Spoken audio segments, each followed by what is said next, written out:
Nós vamos falar então do capítulo 165 do livro Pão Nosso, Falsos Discursos. Como foi lido pelo nosso irmão, Emmanuel discorre sobre o poder do verbo. Vamos entender aqui o verbo como a nossa capacidade de comunicação, a capacidade que a gente tem de nos comunicar, de falar, transmitir essa mensagem. É uma capacidade natural, né? Todos nós temos a capacidade da comunicação, né? E o pensamento, ele é o veículo dos nossos, a palavra é o veículo dos nossos pensamentos, né? E como o veículo dos nossos pensamentos, a palavra pode construir campos floridos ou um caminho difícil de ser percorrido. Quando a gente estuda dentro da psicologia, né, dentro da linguística, a estrutura do pensamento, da fala, da comunicação e da escrita, a gente diz que nós pensamos, é uma etapa dessa construção, depois nós falamos e depois nós concretizamos. Então, seriam 3 etapas. Quando eu falo, eu pensei. Mesmo que eu não pare para refletir sobre isso, eu pensei. E a gente só constrói essa escrita, essa fala, depois que essa fala está no nosso pensamento, depois que ela foi pensada, foi organizada. E ela só se transforma em algo concreto, por exemplo, um texto, ou qualquer outro objeto, depois que a gente pensa. Então, o pensamento ele é muito importante nesse processo. E a gente, então, pensa que temos 3 fases: pensar, falar e agir. Mas aí veio a doutrina espírita e nos disse: cuidado com o que fala, porque você cria, não quando você pensa e fala, e é o 3º passo. Você cria quando você pensa. Quando você pensa, você se torna co-criador. Por quê? Porque você consegue, por meio do seu pensamento, manipular o fluido cósmico universal, no qual todos nós estamos imersos. E aí a gente tem a capacidade de criar. Então, quando ele diz, você pensa, você cria, ele está dizendo, você tem responsabilidade pelo que você pensa, tanto quanto você tem responsabilidade pelo que você fala. Então, quando a doutrina nos diz que criar, ao pensar, nós criamos um mar de rosas ou um caminho árduo a ser percorrido, ele está referindo a essa capacidade que nós temos de criação, por meio do pensamento. Então, assim, a gente precisa entender o que a doutrina nos fala a respeito dessa criação. Nós podemos criar um mar de flores quando dirigimos esse pensamento a alguém, ou essa estrada pedregosa que nós teremos que percorrer. André Luiz, ele nos diz que o pensamento tem forma, cor, cheiro e vive tanto quanto a sua fonte o mantém. Então, quando a gente pensa nisso, a gente entende que a gente criou e criou algo. Eu não sei o que, vai depender da fonte que o mantém. Então, quando a gente tem o pensamento imerso, o coração imerso em bons pensamentos, em boas ações, boas vibrações, a gente cria as rosas, o caminho florido para ser percorrido.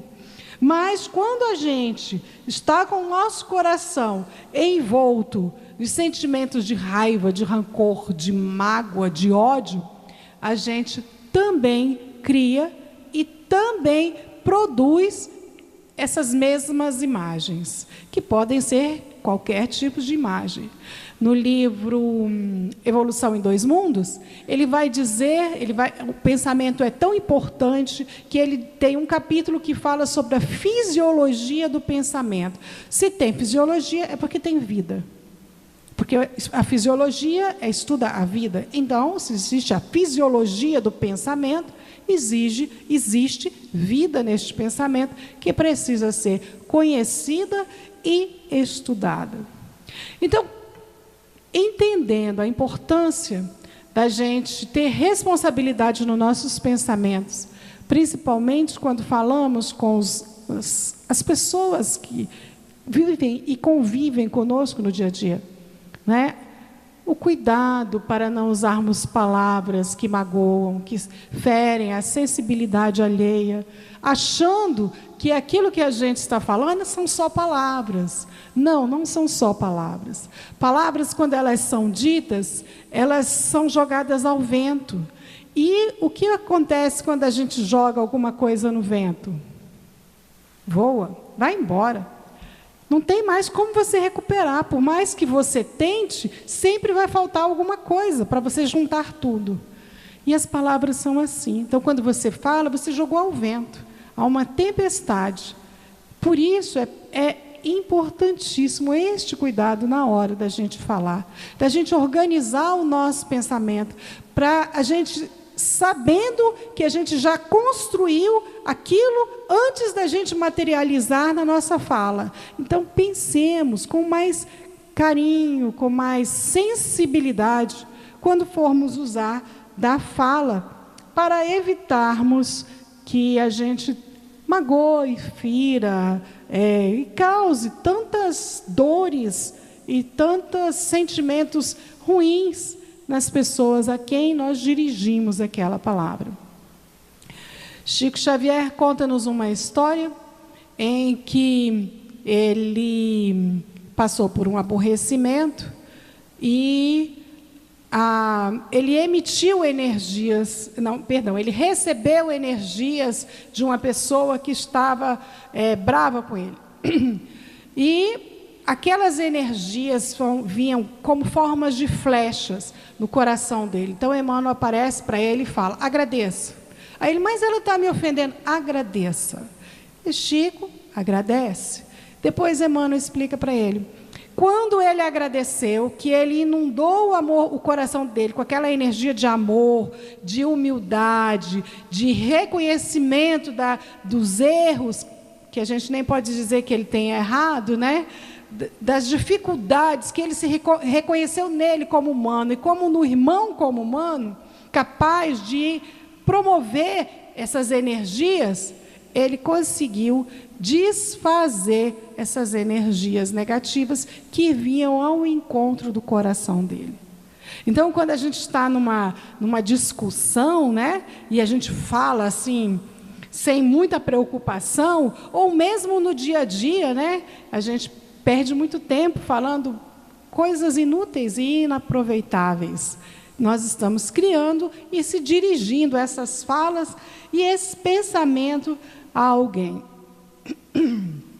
Emmanuel nos disse, né, no texto, que a gente deve aproveitar a fala como um momento de construção da proposta divina em nós, né, do pensamento, do verbo cristão em nós mesmos. E ele nos diz também na lição, muitas traições, muitas guerras, muitas dores começaram com uma simples palavra, né? As guerras, antes de se concretizarem no campo, elas estão numa mesa sendo discutidas e debatidas, né? As dores que a gente causa em alguém por uma palavra mal colocada, também. E é triste quando a gente para e olha essa nossa capacidade de se sentir bem com o verbo mal colocado, mal posicionado, né? Porque a gente observa, principalmente nos dias de hoje, como é fácil a gente escrever coisas sobre a vida alheia nas redes sociais, e todo mundo quer ler, e todo mundo quer saber, e vira comentário das rodas de conversa, né? Existem sites especializados em promover eu vou usar o termo fofoca, né, da vida alheia. Existem sites que têm muitas pessoas que antes tinha os likes, né? Agora já não contam mais a quantidade de likes que dá. Olha como nós sentimos prazer em ler, em divulgar, porque a gente só não lê, não. Além de ler, a gente ainda divulga. A gente passa para frente. Eu vi, eu li, eu vi, fulano. Você está sabendo? Né? Faz tanto sucesso. 2000 anos depois do Cristo, né? 2000 e século 21, 2100 anos depois do Cristo. A gente ainda se compraz com essas atitudes que já não deveriam mais fazer parte da nossa vida, né? Emmanuel ainda nos fala da importância da gente fazer brilhar a nossa luz com essa proposta de transformar o verbo divino, né? Jesus, seus ensinamentos, dentro de nós mesmos, fazendo com que a gente se eduque o nosso pensamento e eduque a nossa fala, edificando a luz do Evangelho em nós mesmos. Leon Denis, no livro O Problema do Ser, Destino e da Dor, ele diz que se a gente quiser transformar internamente, transformar os nossos sentimentos, nós precisamos tomar as rédeas da educação dos nossos pensamentos. Ele usa esse termo mesmo, tomar as rédeas da educação dos nossos pensamentos. Quando eu li isso, eu fiquei pensando, é tão difícil a gente disciplinar o nosso pensamento, né? Até porque a gente não para de pensar nunca. Pensar é algo tão natural e tão próprio da construção humana que você para e quando você está assim, o que você está pensando? Em nada, mas você está ali, pensando em alguma coisa. O seu pensamento não para. E na condição que nós estamos, ele é desgovernado. Além dele não parar, ele ainda nós não temos controle nenhum. Aliás, é ele que nos controla. Nós nem conseguimos controlá-lo. Vai assim como uma chuva que vai caindo e é uma tempestade de tanta coisa que a gente pensa. Hoje em dia existe até uma síndrome chamada síndrome do pensamento acelerado, que é a síndrome que antecede a ansiedade e as crises de pânico, que estão tão comum na sociedade. Né? Então, isso tudo é antecedido por essa falta de controle nossa do pensamento. Então, imagine quantas criações nós fazemos ao longo do dia, já que, para a doutrina espírita, se eu penso, eu crio. Quantas coisas nós criamos? E dessas que nós criamos, quantas são edificantes? E aí, lendo sobre isso, eu me lembrei, acho que alguns aqui devem ter conhecido na infância, né? A obra de Monteiro Lobato, ele tem uma bonequinha chamada Emília, né? Uma boneca de pano, que foi feita pela tia Anastácia, e engole uma pílula falante, e diz para falar. E ela fala tudo emendado, e sai de um assunto e entra no outro, e atropela todo mundo. Parece alguém que a gente conhece, né? E o Visconde de Sabugosa, que é outro personagem da literatura, ele é um filósofo. E ele diz, lá vem a torneira de asneiras. Quando a gente pensa, né, a literatura está ali, explicando quem nós somos. Nós falamos desse jeito. Falamos pelo prazer de falar, sem muita coerência, sem responsabilidade alguma, sem compromisso nenhum. Falamos porque todo mundo fala, então eu não posso ficar sem falar, eu preciso falar. Né? E aí a gente tem o convite para a gente modificar os nossos pensamentos, para a gente modificar, educar, porque parar de pensar nós não vamos. Não existe isso. Né? Nós estaremos sempre pensando. Agora a gente precisa instituir em nossos pensamentos qualidade e não quantidade. Né? E aí, Leon Denis traz uma série de situações que nos auxiliam nesse processo. Um que nós temos e que está muito em voga ultimamente é a meditação. Sentar pelo menos uma vez por dia. Começa pouquinho, 5 minutos, aumenta 10. Muitos dizem assim, mas eu não consigo ficar sem pensar em nada. Mas a proposta da meditação não é ficar sem pensar.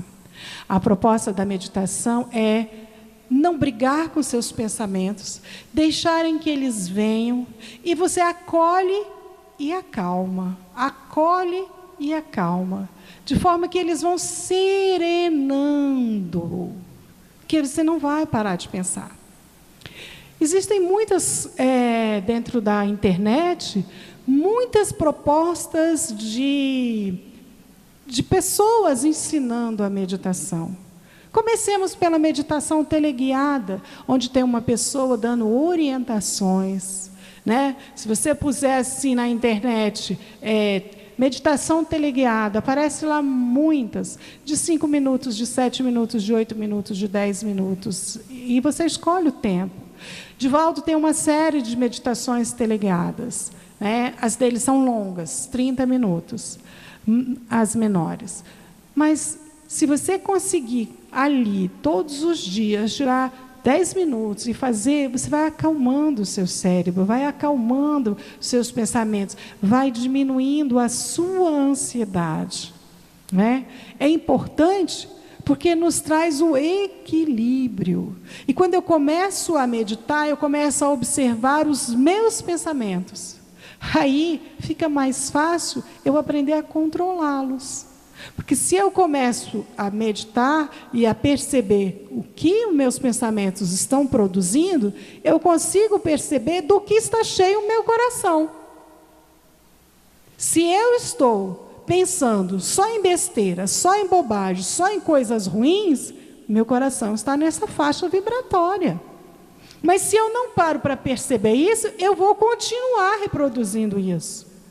E a meditação vai fazer com que eu perceba, com que eu analise, com que eu compreenda, com que eu enxergue a qualidade dos meus pensamentos. Então, eu sabendo onde eu estou, eu sei onde eu quero chegar. Então, é preciso a gente começar esse processo da meditação para a gente ir no primeiro passo do equilíbrio e da educação dos nossos pensamentos. Depois, temos que cuidar do que ouvimos, lemos e falamos. Quando eu começo a pensar sobre os meus pensamentos, eu começo a ficar mais atenta sobre o que eu penso, eu também fico mais atenta sobre o que eu falo. E aí eu fico também mais atenta sobre o que eu leio, sobre o que eu vejo, sobre o que eu assisto. Né? E aí eu vou saindo daquela estrutura que me mantinha preso anteriormente e me fazia pensar desgovernadamente, a torneirinha de asneira da Emília, né? E eu vou reorganizando esse pensamento. Depois eu vou criando os novos hábitos. É um processo, gente, é um processo, não é fácil não, é um processo difícil, que exige disciplina, determinação, constância. Não adianta eu fazer hoje e ficar 2 semanas sem, porque eu não vou ter resultado. E o resultado só vai aparecer na constância, na disciplina. Tem 3 anos que eu medito. Agora que eu estou conseguindo fazer meditação de 30 minutos que não seja teleguiada. 3 anos, agora. Porque é um processo difícil. Pessoas têm mais facilidades. Eu não. Mas eu aprendi pelo caminho duro. Eu entrei nesse processo da síndrome do pânico. E o que me curou foi a meditação.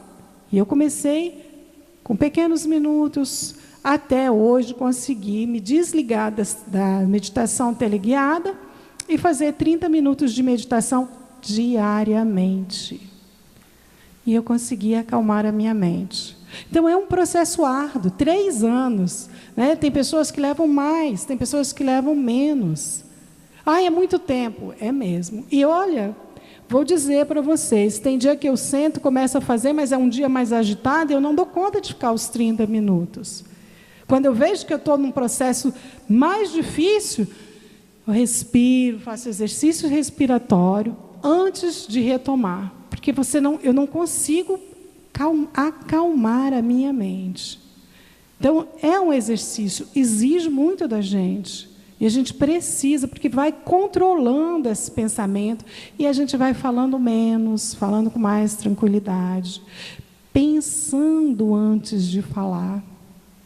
Evita que a gente fale qualquer coisa em qualquer lugar. A gente começa a descobrir o quanto é importante o silêncio. E a gente começa a perceber que a relação 2 ouvidos e 1 boca é muito importante. Ouvir mais, falar menos, compreender mais, ouvir o nosso coração, ouvir os nossos sentimentos, que a gente não para fazer isso. E esse processo auxilia. E um outro processo nessa caminhada é a prece. Mas como a gente vai fazer prece, a gente não consegue parar. Quando os espíritos superiores veem a nossa determinação e a nossa vontade de melhorar, eles nos auxiliam. E a prece faz isso. Faz com que eles nos intuam, faz com que eles nos auxiliem a identificar o que não vê não. Mas eu gosto tanto de série, sei lá, de novela, de coisas que não me engrandecem.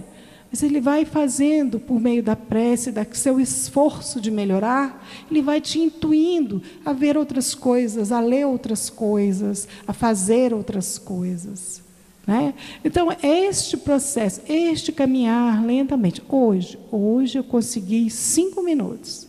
Fico nos 5 minutos. Quando eu achar que 5 minutos está passando rápido, eu aumento mais 5. E nesse processo a gente vai aprendendo. E só assim nós vamos conseguir educar os nossos sentimentos, educar os nossos pensamentos e educar a nossa fala. Né? É tão importante a gente acordar para a verdadeira vida, né? É tão importante a gente acordar para o que a gente faz, para o tempo que a gente gasta inutilmente. É tão importante a gente construir a luz em nós mesmos, né? Fazer brilhar a nossa própria luz. E se a gente não tiver alguns cuidados, a gente passa pela vida sem perceber o que se passou. Né? Então, são algumas orientações que não sou eu que estou dando, não, tá, gente? Está no livro, quem quiser ler, O Problema do Ser, Destino, a Dor e da Dor, do Leon Denis. Essas são as orientações que ele dá para a gente tomar as rédeas dos nossos sentimentos. Né? E o Livro dos Espíritos também diz: conheça-te a ti mesmo, para que você possa alcançar o seu desenvolvimento moral. Ele coloca as palavras, ele ainda coloca assim, um antigo filósofo da humanidade deu a orientação. Então é essa orientação mesmo. Conhecer-nos, saber quem nós somos, onde nós estamos, porque a gente sabe onde a gente quer chegar. Né? Então a gente precisa se orientar nesse processo, nessa nossa caminhada. E para encerrar, eu vou pedir licença para vocês, para a gente ler aqui uma página do livro Apostila da Vida, psicografado por Chico Xavier, de André Luiz. O que ele fala a respeito da língua? Não obstante pequena e leve, a língua é indubitavelmente um dos fatores determinantes no destino das criaturas. Ponderada, favorece o juízo. Leviana, descortina a imprudência. Alegre, espalha otimismo. Triste, semeia desânimo. Generosa, abre caminho à elevação. Maledicente, cava despenhadeiros.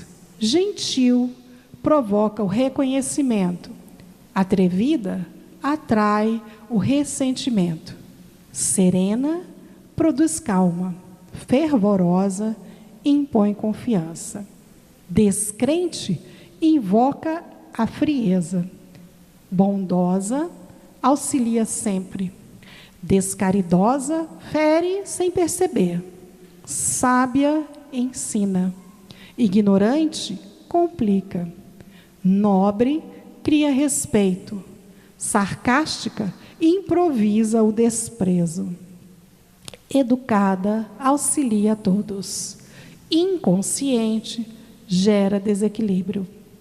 Por isso, Jesus exortava: não procures o arqueiro no olho do teu irmão, quando trazes uma trave nos teus.